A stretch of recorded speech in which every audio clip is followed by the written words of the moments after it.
What's up, everybody? It's me, the guy with the tie, and I'm going to show off one of my really weird projects. I'm planning on building two of these.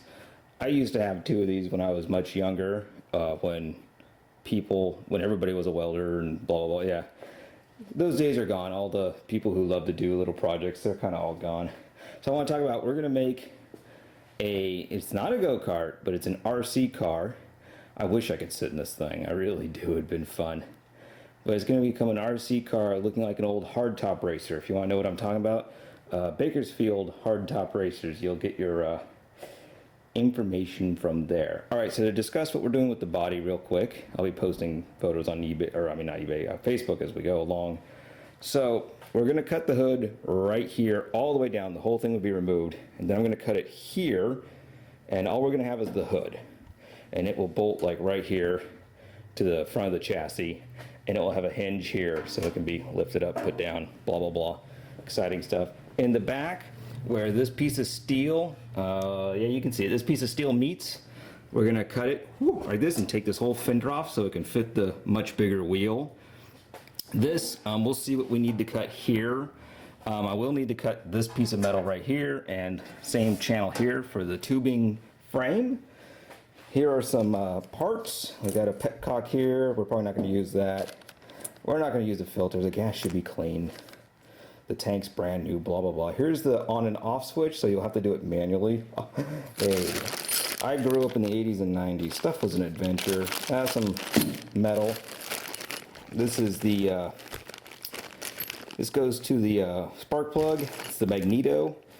And we'll see how we can figure it out, because I bought a really cheap Chinese motor to go with this, and it came with this. It didn't come with this. This they sent later, and it's completely a different company, but it should work.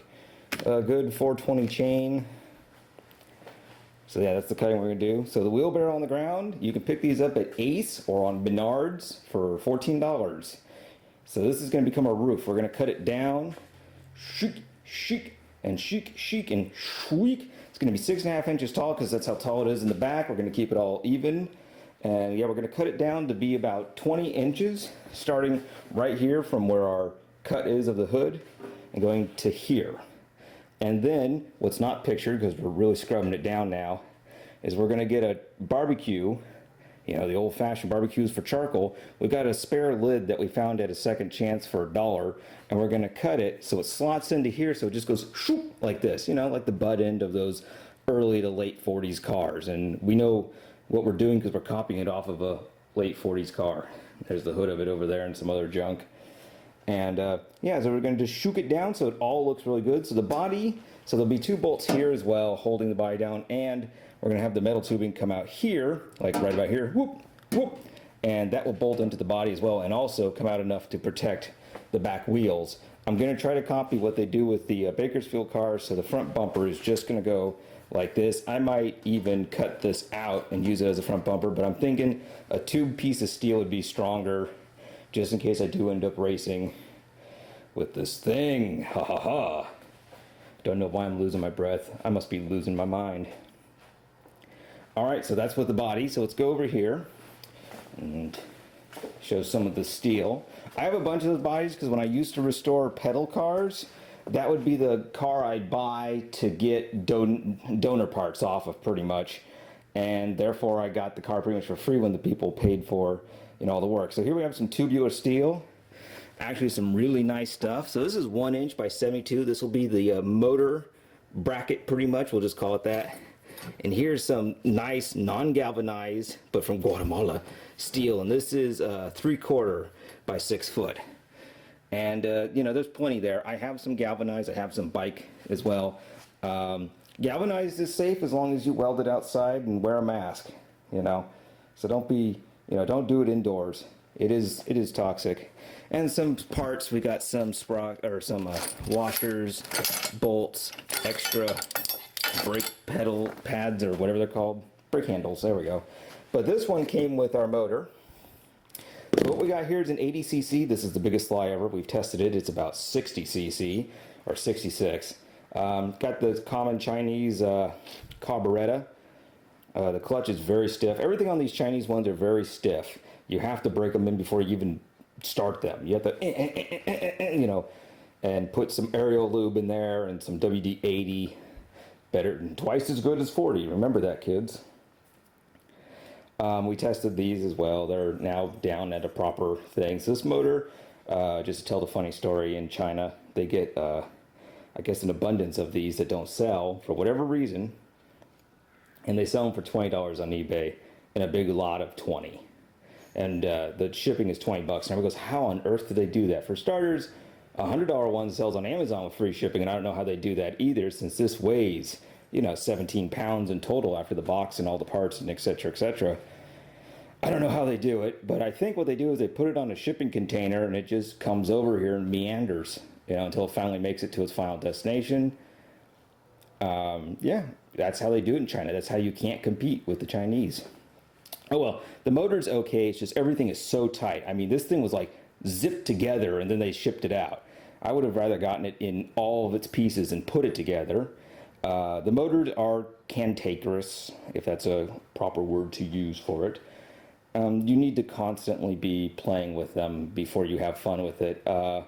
When I used to do these, they used to be Briggs and Strattons, but then I did get into these Chinese motors meant for bicycles. This is meant for your road bike and whatnot. And they were always cantankerous from the beginning. Even Briggs and Strattons, though they are so easy to work with, these are just so cheap. So if a Briggs and Stratton is hard to, play with, these, I'm assuming if I get a good carburetor, then it won't be as cantankerous, because it's definitely from there. It's the air mixture, it's the gas mixture, blah, blah, blah. And this thing is as stiff as can be. I mean, okay. Geesh, I'm wondering how I'm gonna get that to work. With it's not gonna be with the servo. So inside the car, I guess I should discuss this. A servo for an RC car will be yanking on this. We have lubed that thing up real good, and giving it more gas, pretty much, speed-wise and reality-wise. This will be in the car as it sits, and I will control it. So I'll, pull it down, and then when it's time to go, release it. And when the car is done being used, it's either going to run out of gas, run out of battery power, or I'm going to go up and press the turn off button, which will be in front of this, like right here, or behind it, counting on how much space. It's still a question of balance as to how much space we need. But it's going to be a lot of fun. It's real easy. Tomorrow I'm going to cut all the pieces up. Everything. It's going to take me 3 hours.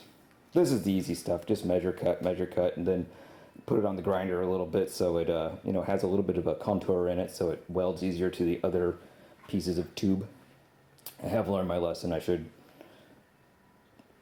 get square tubing next time. It's a lot easier to mess with. Oh well, you live and learn. I only got it because I knew I needed tubing for that. Well, that's my review.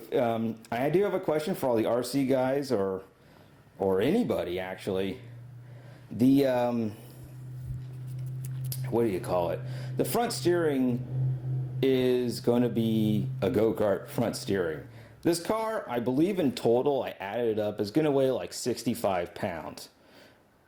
It's amazingly going to be light. I mean, people said I'm going to lose this power, and I go, this thing's supposed to haul 200-pound people. And, the tubular tubing is going to be strong. And a go-kart, again, is going to need to haul a 200-pound person, I'm saying maximally, and we're only dealing with 60 pounds max. That's with all the RC stuff. But the question is, how do I steer it? I understand, get a servo. What servo would work best and hook up to I'm going to call it the 3-wire system, the basic 3-wire system that everybody has. And no, I do not have lipos. I'm not going to get lipos. I know me. I walk away and disappear. It's just what I do. So I'm not going to even dare to conceive lipos in my mind. I never used them. I still, what I have is a really good battery pack. It has enough power to last 30 minutes. This thing with its 1.3 liter fuel tank is not going to last more than 30 minutes before it runs out of fuel. So that's the question of balance right now. So the steering system is homemade, but it's homemade by this guy on eBay who actually gets a lot of credit from the people he buys from, and it was only $50. I mean, I'm trying to stay on the cheap, but I mean, the spindle system looked beautiful. It was absolutely beautiful. Oh, the wheels! I should mention the wheels. They're not here because I ordered them on Amazon. $30 for 4 wheels. I've ordered them before for my tractor. They're just tractor wheels. They're 10-inch barrel wheels, I guess we'll call them. They're 10-inch barrel wheels. I went to Home Depot today to get some more bolts and nuts and stuff, and also some more stain. And yeah, they were more expensive there than they were buying it on Amazon. Amazon's killing people.